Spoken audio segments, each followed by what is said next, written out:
Morning. Thank you for joining us for the News 12 FastCast. I'm Nick Proto. 7:30 here on our Thursday, February 20th. Navigating Furious Ferry Road can be a pain for drivers during the current road widening project. The construction, once slated for 4 years, is now looking more like 5. And some people want to know when the traffic headache is going to be over. Well, this morning we're getting an update on that. Leaders say the project is 75 to 80% done. Construction projects like this affect a lot of people, and not just those who live in Columbia County. For some drivers, timing is everything. Columbia County Engineering Services Director Kyle Titus says with a project of this size, there's a lot more happening than what you see from the driver's seat. While some sections are farther along than others, 75% of the project is done, and Titus says the end is in sight. They're doing a lot of base installation, so putting down rock, putting down the first courses of asphalt, storm drainage, and they're doing lane they're switching lanes. So that's where we are now. Right now, workers are finishing up the bulk of Furious Ferry Road. Next up is the roundabout at Hardy McManus Road. Aiken's Historic Fermata Club is getting a new look thanks to a grant that was awarded in the fall. The Historic Preservation State Grant Fund will bring repairs and other upgrades to the member-owned facility. That's after a fire broke out at the club in April of 2023. Now the club's looking to expand, offering a greater experience to the community after members voted not to sell the club to developers last year. So our pool has a beautiful new surface. We have 6 tennis courts here, and we have one that's been recently resurfaced, and we're working on resurfacing more of those tennis courts. Our most exciting thing is that we're having so much fun socially together. There's a great group of people that are really getting on the ball with planning events for our club, planning events for our members so that we can enjoy. The club says it hopes to continue renting out the building for the community for things like weddings and school dances. Well, after hosting the required number of public hearings, the Richmond County Board of Education voted Tuesday to opt out of the new homestead exemption tax law. The voter-approved law establishes a floating homestead exemption that caps increases in property taxes. But because of the financial impact, local governments like school districts can opt out of that new law. That's what the local school board did in a 9-to-1 vote, meaning property taxes will rise with the rate of inflation. The city of Harlem is the only government left locally that still has to hold their final public hearing before making a decision. You can weigh in tonight at 6:30 at the Public Safety Building. Augusta commissioners added a special called meeting on the matter to next week's agenda. That'll be at 11 o'clock Tuesday morning because they couldn't reach a decision at this Tuesday's hearing. Leaders have until March 1st to issue a vote. The city of Grovetown providing an update on where debris removal stands. City officials say contractors are nearing completion. They say crews have collected about 45,000 cubic yards of storm debris. Now, if you do not have your storm debris by the roadside, officials are urging you to handle that as soon as possible. Because a reminder, crews are only picking up vegetative debris. Piles with other debris will be skipped. Giving you a look at an Augusta shooting suspect we told you about yesterday morning. Stephanie New is facing charges for allegedly shooting a man after a fight. New told deputies she shot him after he choked her for not allowing him to go through her phone. The man was sent to the hospital for his injuries, and New is currently behind bars. In Columbia County, a man faces charges after being accused of hitting a minor. He's on your screen now, Ricky Law. Arrest warrants say on February 15th, he hit a 9-year-old boy in the eye with his hand, causing some bruising. Law is charged with cruelty to children in the first degree, with bond set at $25,100. The Screven County Sheriff's Office is searching for a man accused of enticing children into his car. He's on your screen now, Bobby Roberts. The Sheriff's Office says he bribed the children with candy. Deputies say when they made contact with his car, he took off on foot. They say he was last seen near Water Oak Road. If you have any information as to where he may be, call the Screven County Sheriff's Office. That number is 912-564-2013.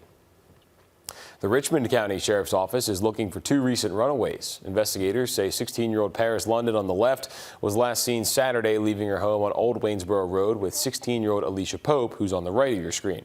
If you know where they may be, call the Richmond County Sheriff's Office.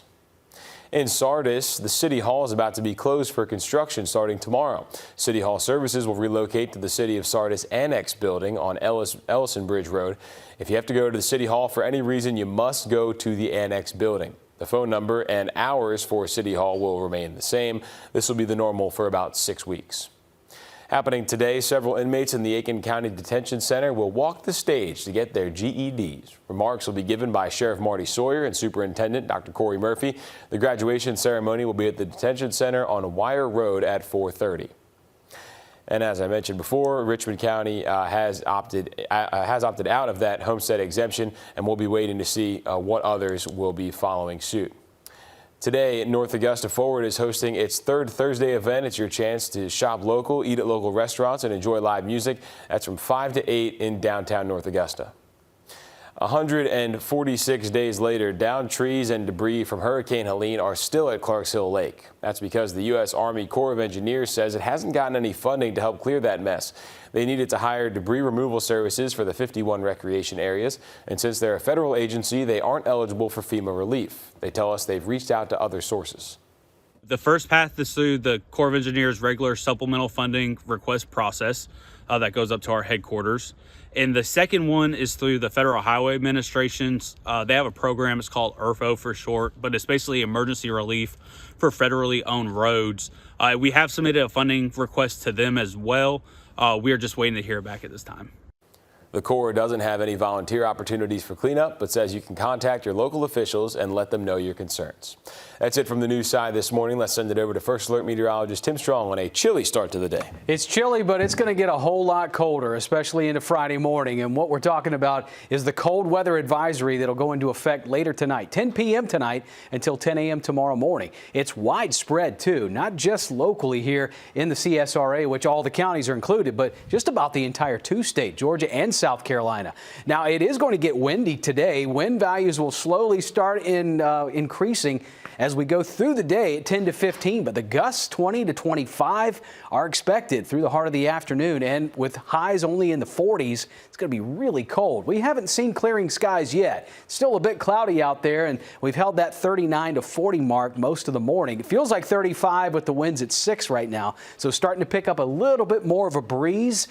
Near the freezing temps, yes, Sparta, Crawfordville up towards Washington 32 to 33, Saluda close to freezing, and at freezing right now in Bamberg. But with highs in the 40s, strong winds gusting 20 plus, it's going to be a cold afternoon start to finish here. Clearing though later on tonight and into early tomorrow morning, but we're still about 20 plus degrees off the average.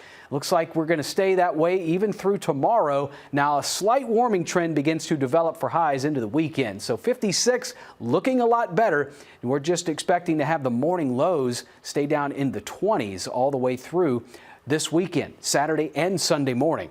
We're looking at decreasing clouds through the afternoon. We're left with a lot of wind and middle 40s to finish off here at 5:30. Air temps could already be dropping down in the upper 30s. It's going to feel like maybe 20s and low 30s with the wind chills by 5. Tomorrow morning, that really cold, frigid air is in place. The winds will be about 5 to 10 most of the night, maybe even higher, and that's going to create lows in the 20s to feel like the mid and upper teens into Friday morning. So the cold weather advisory through tonight, early tomorrow morning until 10 a.m. Sunny skies are back, though, for Friday. Still cold in the mid 40s. The jump is definitely more noticeable into the weekend with temperatures that return closer to average by Sunday in the low 60s. But how about next week? Mornings are still going to be cold in the 30s and 40s, but we've got 70-degree highs to look forward to with sunshine by Tuesday and Wednesday. Have a great day and bundle up.